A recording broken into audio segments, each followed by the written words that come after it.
am so pleased with myself that I didn't listen to all of those well-intentioned people who over the past several weeks wanted me to attack the governor of the state of New Jersey. I could not find it in my heart to attack her because there was too much of a reservoir of respect and admiration for her. But as you well know, Governor, first of all, let me thank you for coming in. I appreciate it very much. But I was hurt by what had happened, and I think the best thing to do would be to confront that right now and not pretend like what happened in the past month didn't happen.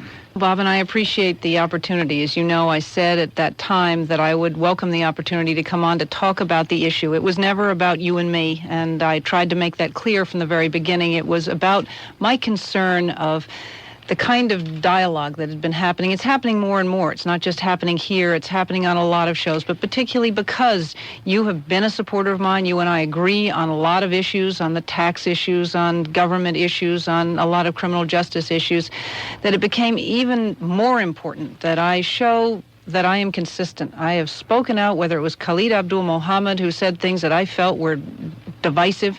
I need to speak out on that because language affects behavior. And I know that you have a great deal of influence. You have a very loyal listenership, many of whom believe in what's said on the air, and they take it to heart. And the problem that I have that we are starting to get into more and more, and again, it's happening on a lot of different airwaves, that's troubling to me, is that we allow that talk, some of it very divisive, by categorizing groups of people because of who they are, a race, religion, age, and then thinking that when the radio's turned off, somehow all that's forgotten. And my concern is that it's not, that people take that home with them, and it makes it very difficult for them to work and live in a multicultural, multiracial society that we have today.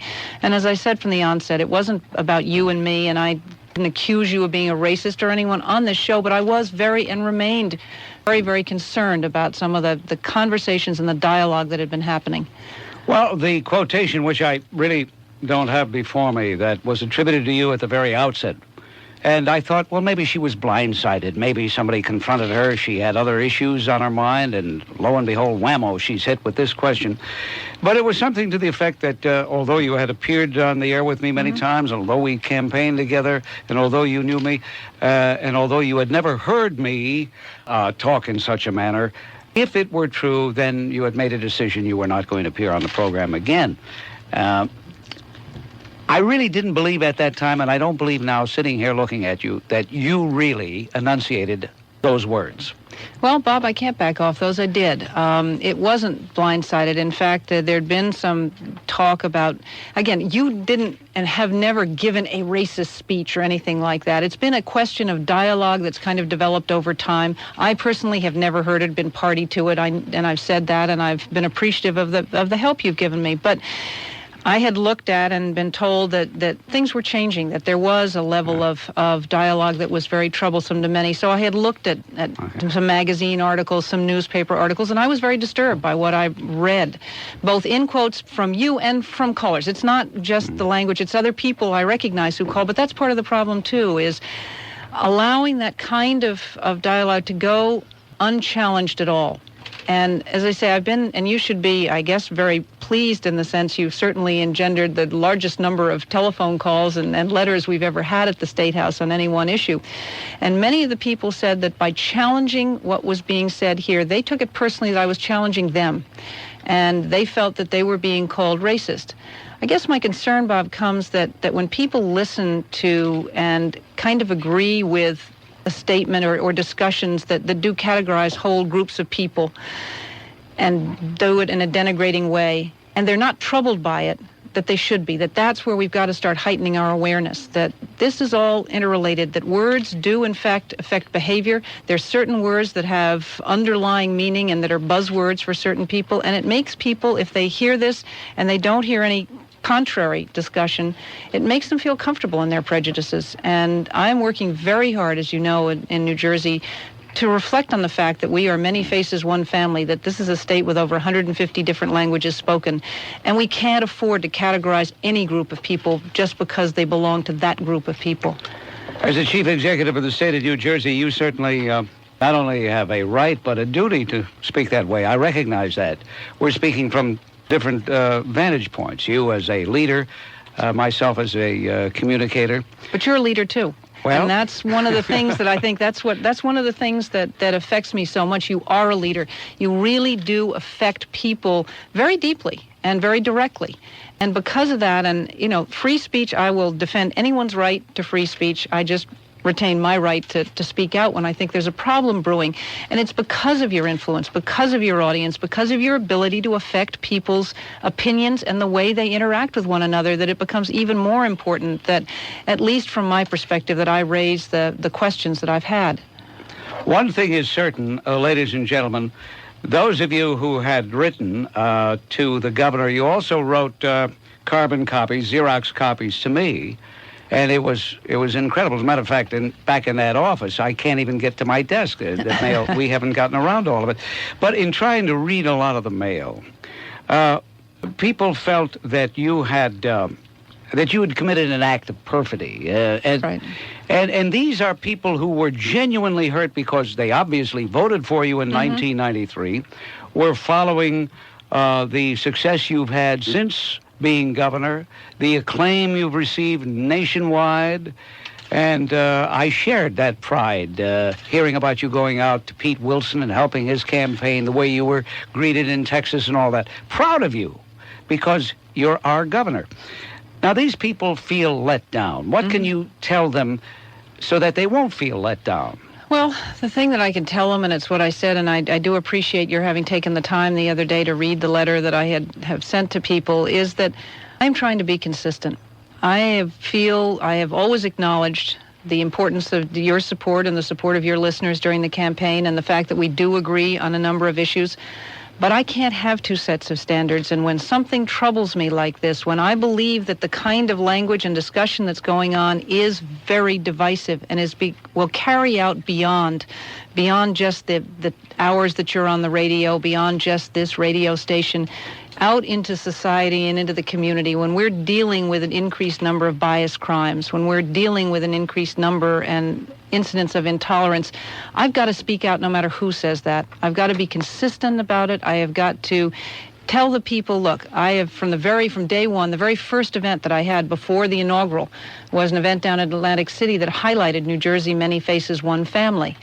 That has been a consistent theme of mine, and for people, I know people felt very personally betrayed. It was an interesting phenomenon in all those letters, and my feeling in response to them is I'm not betraying you. I'm trying to be a leader, and I'm doing what I feel, fulfilling my responsibility as the leader of the state in speaking out, and to assure people that I will, whenever this kind of thing occurs, whether it's someone who has been a supporter and has been someone who has been very helpful to me, or whether it's someone I don't know at all who comes in the state to go to once and give a speech that's terribly divisive.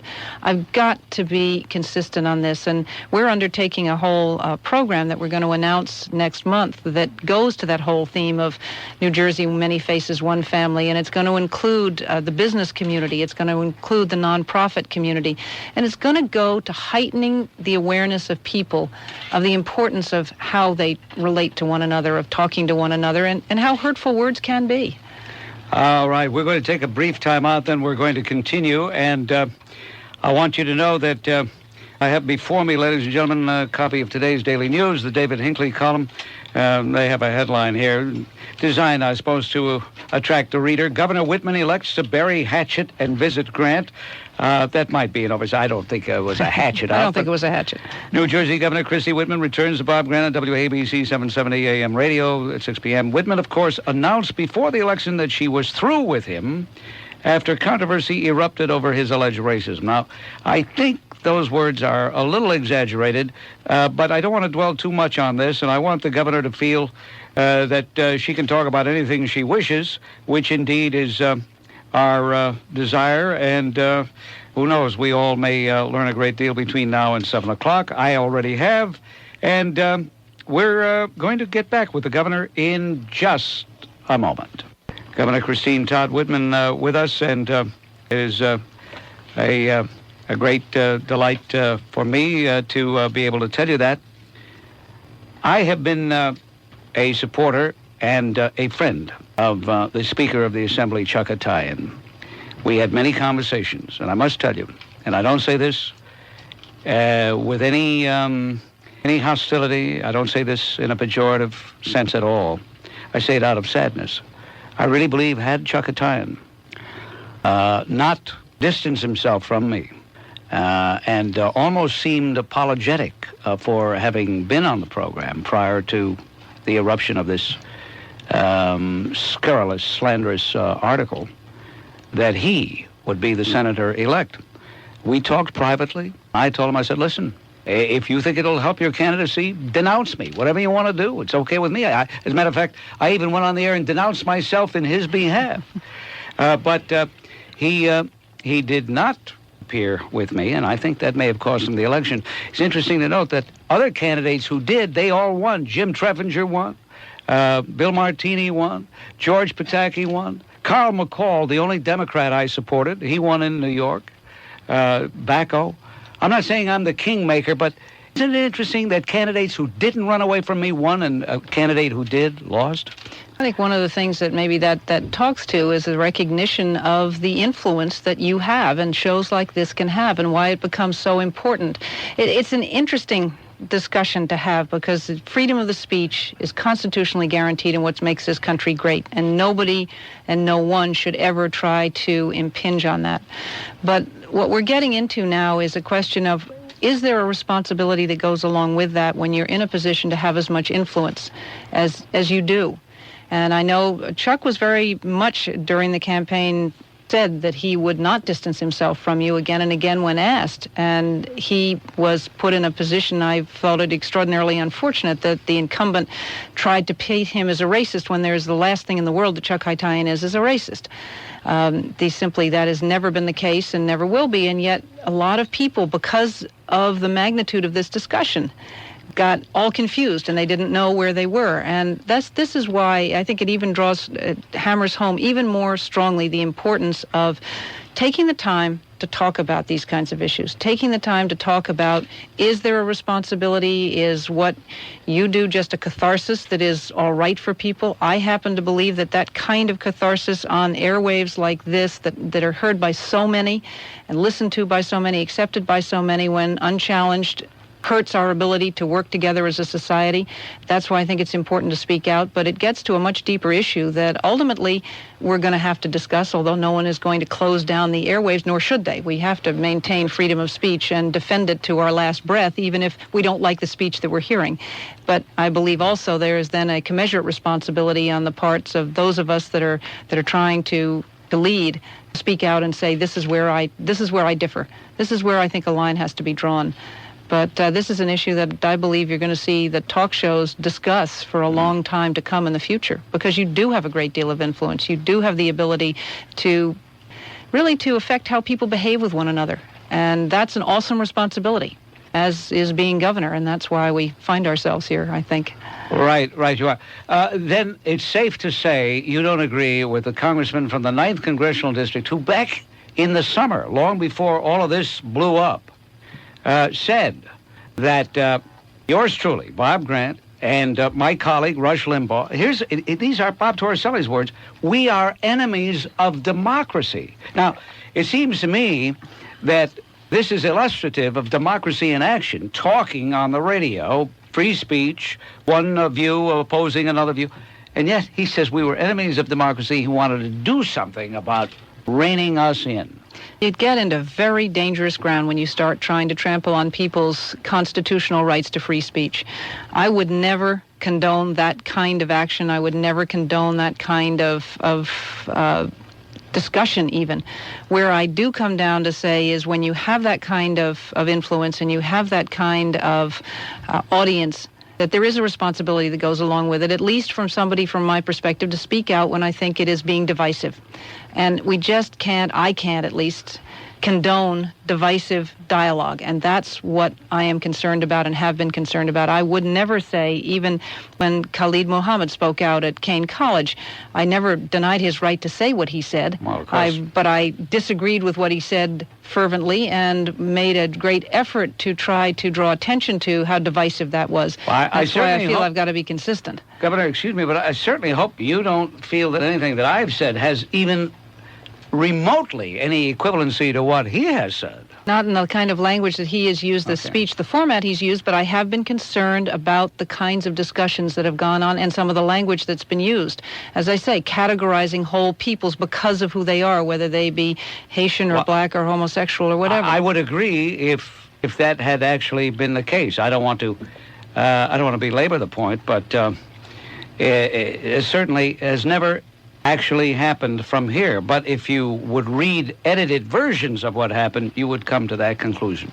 The governor has agreed to take some telephone calls, and indeed we're going to do that in just a moment, and I commend her for agreeing to do that because she's heard this program. She knows how rough some of you can be.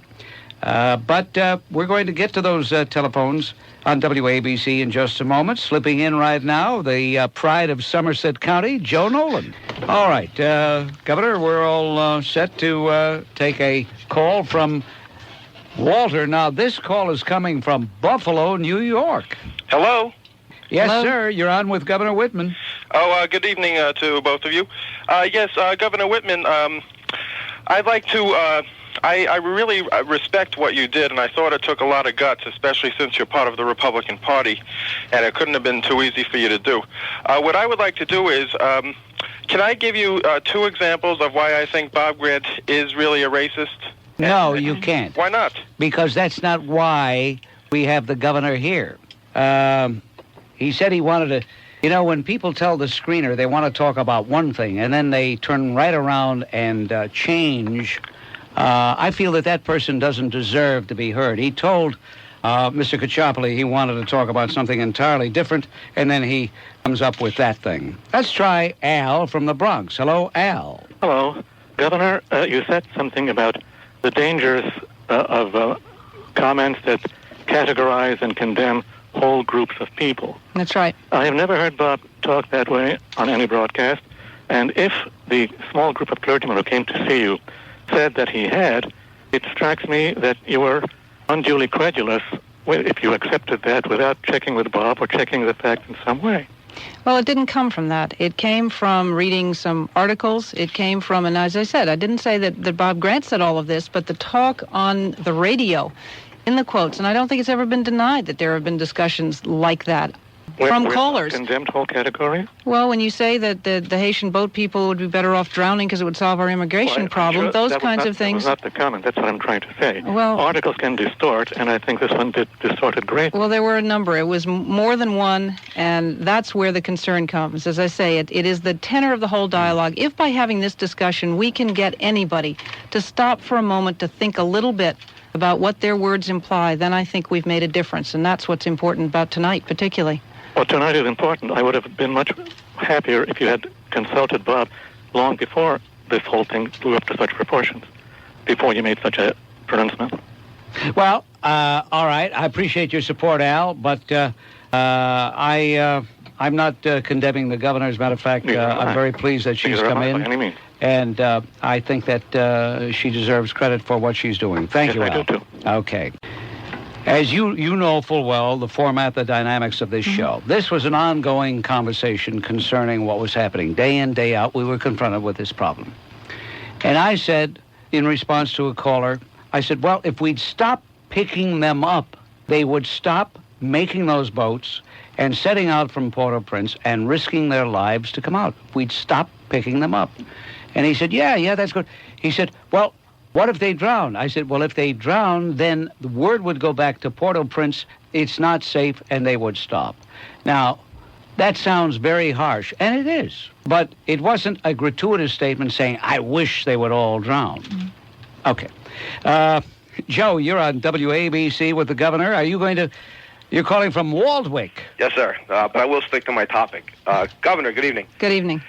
Several times during your beginning of your conversation with Bob, you mentioned that what could be dangerous and when either Bob's comments or the caller's comments go unchallenged. Right. Governor, you must know the rest of the format of the station. You've got Lionel in the morning, who is somewhat of a moderate. You've got Lynn Samuels, you've got Ed Koch, and you've got Mayor Giuliani. Certainly the opposition voice is well represented by the other talk show hosts on the station. Well, we don't want to mention Lynn Samuels because Lynn Samuels bashes Christy Whitman every chance she gets. Because, you know why? Christy Whitman committed a terrible sin. You know what that sin is? She's a Republican. A female Republican, yeah, I understand that. But I do feel that this whole thing was nothing more than a device to assist Lautenberg in his re-election campaign. And unfortunately, it was maybe one of the successful components of his re-election. But again, Bob's opinions are more than countered by the rest of the lineup on WABC. Well, in any event, keep on cutting the taxes, and we'll certainly be voting for you for re-election. Okay, thank you. Good night. You know, I did get a call. I don't know if it was Pat Buchanan or who it was. I think it was Pat, or maybe it was Bob Novak. And they said, who is Lautenberg running against? Are you running for the United States Senate, or is Chuck Haytaian running? I said, well, Chuck Haytaian is running against Lautenberg, but Lautenberg is running against me. No matter what you want to say about any comments that I have made in the past, guilt by association was the hallmark of McCarthyism. This is why people look back and say, oh, it was terrible. Here you forget about me. Let's assume I'm the worst possible thing. Here you had Chuck Haytaian being pilloried because of any association with me, and unfortunately, it worked because Chuck didn't know how to handle it. Well, I think there were other issues that actually, at the end of the day, were perhaps the more determining factors. But obviously, when you're in a campaign like that, nothing helps, and it was an extraordinarily negative campaign, and it was an extraordinarily low blow to try to say that he was a racist, as I said earlier, because you're talking about someone who authored the legislation that required Holocaust education in the schools, who shepherded through bias crime legislation, got it to the stage where I could sign it into law, a member of an ethnic minority that had been terribly persecuted, who understands about that perhaps more than anyone. And for Frank Lautenberg to have characterized him as a racist was very unfair, and that's why he pulled that ad. But anytime you have that kind of thing in a closely fought and contested election, every little thing makes a difference. Well, you see how unfair it all is. Of course, who said politics was going to be fair? Life isn't fair. But he also campaigned against, in that outrageous, slanderous commercial. He had three bills, a bill of particulars that took in three outstanding sins committed by Chuck Haytaian. The worst one, of course, is associated with me. Also, his stand on abortion, which I didn't think really should have been an issue, but he used it. And yet the irony is, I'm pro-choice. I get criticized by my conservative brethren for being pro-choice. So he could have said, well, you know, Chuck must be pro-choice really because he's associated with Bob Grant, who is pro-choice. You see how ridiculous it all is? Well, it gets back to that whole issue of understanding words and how they're used and how words can shape behavior and how that then gets translated outside. It's a very, very fine line to walk. It is something that requires a great deal of understanding and sensitivity, and it's an issue that is going to be part and with us forever. It always has been. This is nothing new in the sense of there have been controversial statements and there have been controversial people on the airwaves for a long time and discussions that go on. It's just a question of, from time to time, raising the flag and saying some of it, and some of the things that we encourage people to think or allow people to think and to verbalize without challenging at the time. I can understand what that previous caller said, that their balances over the course of a day. Yeah. It's a question of at that time when people who listen to you tend not to listen to those other programs, I would believe. That's true. There's a shortcoming. Well, of course, I have many shortcomings, but certainly one shortcoming is because I don't take myself all that seriously. Nowhere near as seriously as other people take me. I forget that something I say carries a lot of weight. A great deal of weight. Now, you mentioned the word flag, and that reminds me of something going on at Montclair State. I'm sure you're familiar with that. Maybe you are, maybe you aren't. Apparently, a student had put up a flag for a period of 15 minutes in a cafeteria. It was a Confederate flag. And now the fraternity that student belongs to has to do 150 hours of community service. Don't you think that's extreme? I don't know the circumstances surrounding it. Again, if it was done if it were done as a symbol to to say that some people don't belong here or we're not going to be tolerant of some people, then we have a serious problem on our hands. If it was just because he was from the South, I mean, I have no idea. I don't know what was behind it. But again, we can get into political correctness that can tie us up in knots so that nobody can say anything, and that's not right either. We've got to understand that you've got to face problems, you've got to discuss them and deal with them. The right to put up a flag, unless there was something against putting up a flag, he could put it up. But I also think at the same instance, that can be very hurtful to a lot of people. You know, Bob, it's interesting, if I could just digress for a moment. Our daughter goes to a school that used to be all male and is now co-ed, and has only been co-ed for about 4 years. She is just part of a new group. She's heading up a group, and one of the things that she said is, it's a group on women of the girls there at the school, and the concern that they have is a lot of discussion that they overhear the boys saying about girls don't belong here, and offhand remarks that are very hurtful to these kids. I mean, and they're 15, 16, 17. So what she's going to do and the group is going to do is put on some skits for the school. She said, I don't want to be confrontational, Mom, but I want them to understand how it sounds to us. And I think that's a real message. We don't always walk in the other person's shoes. We don't always understand how much it can affect someone else, what we say. And you particularly, you should take yourself seriously, because you do have such a great impact on people and such huge influence. You really do. And I was pleased with her attitude. I think that's the attitude we ought to take. It's all right, they're going to say things, and we keep people from saying things. They have a right to say things. But on the other side, we ought to, every once in a while, we've got to stop and we've got to look again and say, what does this do to somebody else? How does it hurt them? You want your daughter to go into politics? No, not. I want her to do what she wants to do, and I know her well enough to know that she'll do what she wants to do. Okay, we'll continue on WABC in just a moment. Hey, Robert, you're on WABC. Hello. Good evening, Mr. Grant. Good evening, Governor Whitman. Well, now wait. I should have told you. The governor had to leave, and she left. So you just got me. I'm sorry. I should have announced that. But while the commercial was playing, she told me that she had to leave, and that was because somebody came in, whispered something in her ear, or said something like, you have to be at so-and-so, and she looked at the watch, and bingo, left. Well, perhaps she's still listening, and I could still ask her maybe on another show she could answer my question. I wanted to commend her on her coming out today to put down the dialogue of those who categorize or stereotype a group, but would she so boldly come on the radio and denounce or condemn the dialogue of those such as Al Sharpton and Khalid Muhammad and Jesse Jackson? Or is she going to be too politically correct and not do that, but denounce someone who's speaking out against the minorities? Well, this is something she can think about if she's listening. Okay, Robert, thank you. Thank you. Paula, you're on WABC. Hello. Hi, Bob. God bless you. I'm glad you're hanging in there. I love you, and I wanted to tell the governor that I wouldn't have known about her if it hadn't been for you. I was at the Giuliani headquarters biting my nails, hoping and praying that she would win, and I only knew about her with the exception of a line or two in a newspaper. I heard about her because of you. And I, too, have been a champion for years and years for civil rights. And I've been a Bob Grant listener for years, and I will tell you something. I know that Bob Grant, you are not a racist, and if you are, then she is, and I am, and a lot of other people.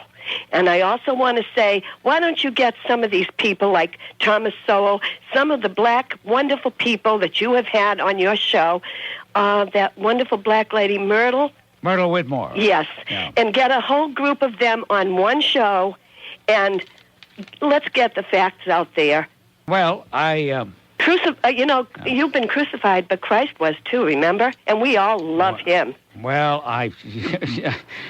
too many people try to compare themselves with Jesus, and I don't want to be guilty of that. I think that's the perfect. I know you're not perfect, but you were close to it. Oh, Paula, I appreciate the call. It's unfortunate that the slime got on from Buffalo, or claimed he was from Buffalo. Oh, right. Said he wanted to talk about one thing, and then he pulled that stunt. Mm-hmm. And I saw the look on the governor's face, which indicated that it upset her. Anyway, thank you for the call, Paul. God bless you. Okay, bye-bye. dear, bye. Margaret, you're on WABC. Hello. Hi there, Mr. Grant. Thanks for taking my call. I've been listening to Governor Christie Whitman pontificate. That's really made me sick for the last hour. I have no hate or dislike for any other race. I wasn't raised that way. I'm a listener of WABC Radio, and I think for myself, as most of your listeners, I think, do. When was she recently raised to sainthood? What's that? When was she recently raised to sainthood? She could be so, say that she can't condone divisive dialogue. I mean, where was she when Khalid Muhammad spewed hatred? Why wasn't she on the Capitol steps then? And that's what I don't understand. Why did she just be so mean to you? It's not fair, and she has to. She didn't assert herself against Khalid Muhammad. Well, I think she said she did. I'll take her word for it that she did. Mm-hmm. When you're in political life as she is, sometimes you're damned if you do, you're damned if you don't. That's why I liked Ronald Reagan so much, because Ronald Reagan was true to his beliefs, and people loved him because they knew he was a good, decent man. And the only reason I'm even talking about him is he is one of the rare politicians who didn't worry about, well, I'm damned if I do, I'm damned if I don't. Right. Now, I think Christy Whitman has a great deal of ability. I think she has a lot to offer. I have great admiration for her. I don't want to judge her harshly. Oh, sure. Chuck Haytaian, however, having gone through the campaign with him and seeing that he didn't have the courage to stick with it, and he allowed Frank Lautenberg to run his campaign, even though I personally like Chuck and always will. He's a fine man. Nevertheless, I have to quote a columnist from the Asbury Park Press today who says, the day after the election, Garabed Chuck threw away his index card, called Grant to thank the host for his support, when it didn't matter anymore. Garabed Chuck decided to take a stand. On October 16th, I noted the hypocrisy of the double standard in New Jersey politics. Whitman has responded one way, Demas belatedly responded another way.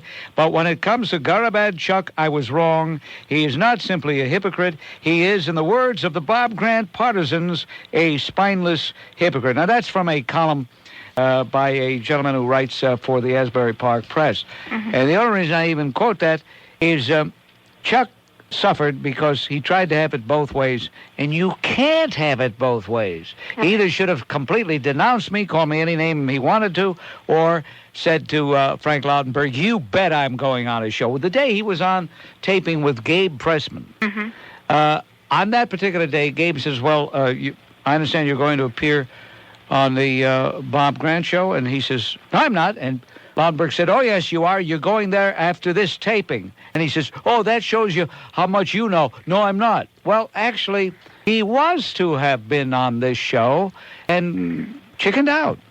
All I'm saying is, in life, if you operate out of fear, you lose. Oh, definitely. But don't you think that it was just, she opened up a whole can of worms by doing what she did? Well, I see what you're saying, but again, I think that she was more victim than cause of the problem. I know what you mean. Thank you for the call, Margaret. Ladies and gentlemen, that slams the lid on things for today. I hope you've enjoyed the program.